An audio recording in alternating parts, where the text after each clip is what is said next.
Ayan, magandang araw po mga lord. So ito naman pong putahe na ating lulutuin ay isa sa mga paborito kong ulam. Ito po ay ang adobong atay, balunan at puso ng manok.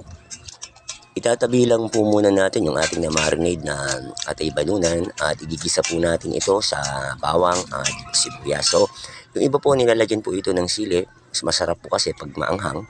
So kami po dito normal lang po so hindi siya maanghang. So ito po yung ating proseso. Igisa po natin sa sibuyas. Then susunod po natin yung ating bawang. Gisa-gisa lang po hanggang sa lumabas po yung aroma at bango ng ating sibuyas at bawang. At isasawag po natin yung ating natabing na marinade na atay balunan ng manok.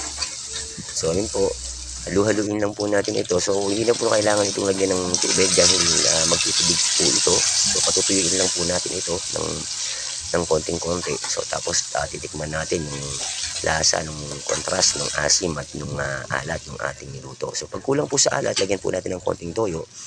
At kung kulang naman po sa asim, lagyan po natin ng konting kalamansi. So ayan po, nagtubig na siya. So yan, patutuyin lang po natin ng konti yan hanggang sa lumambot po yung ating balunan. So dito po sa mga lamang loob na to, yung balunan lang po talaga yung medyo matigas. So yun lang po yung ating titignan.